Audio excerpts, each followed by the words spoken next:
Quand nous avons reçu à travers les réseaux sociaux, puisque la remise officielle n'est pas encore faite, j'ose croire que ça va être différent de ce qu'on a vu sur les réseaux sociaux.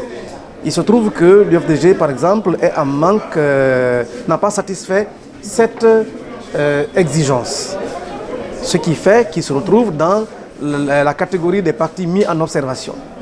Mais je peux vous dire que le récépissé qui avait été remis aux partis, après l'évaluation, il n'y avait qu'une et une seule exigence qui n'a pas été satisfaite.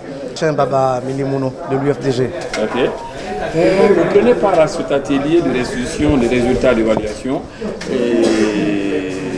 D'abord, comment vous trouvez la démarche? La restitution des résultats est une démarche toute noble. Premièrement, l'évaluation en soi, nous, à l'UFDG, nous l'avons toujours dit.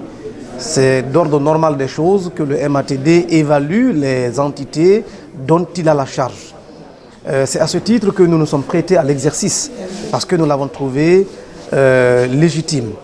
Maintenant, à l'intérieur, nous attendions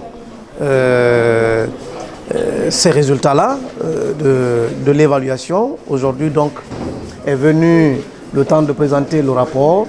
Nous ne l'avons pas encore examiné en profondeur.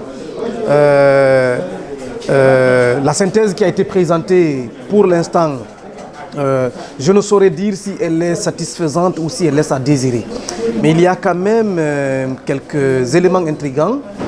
Pour ce qui concerne l'UFDG par exemple, la dernière évaluation, en tout cas après la correction de toutes les anomalies qui avaient été constatées dues aux erreurs matérielles de remontée des informations par la faute des enquêteurs, il s'avérait que certaines informations n'avaient pas été correctement collectées, ce qui avait été corrigé.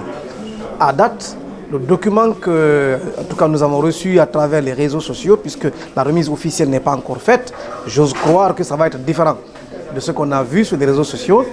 Il se trouve que l'UFDG, par exemple, est en manque, n'a pas satisfait cette exigence. Ce qui fait qu'il se retrouve dans la catégorie des partis mis en observation. Mais je peux vous dire que le récépissé qui avait été remis aux partis, après l'évaluation, il n'y avait qu'une et une seule exigence qui n'a pas été satisfaite. Je suis donc extrêmement surpris que ce soit à date cette exigence qu'on nous reproche de n'avoir pas satisfaite. Encore une fois, je pense que ce sont des erreurs matérielles qui peuvent arriver. Aucune œuvre humaine n'est parfaite. Et puisque nous avons 3 mois pour corriger toutes les anomalies, alors il faut pour l'instant se satisfaire de la démarche, du travail qui a été fait et du sérieux qui, pour l'instant, est présenté dans cet atelier.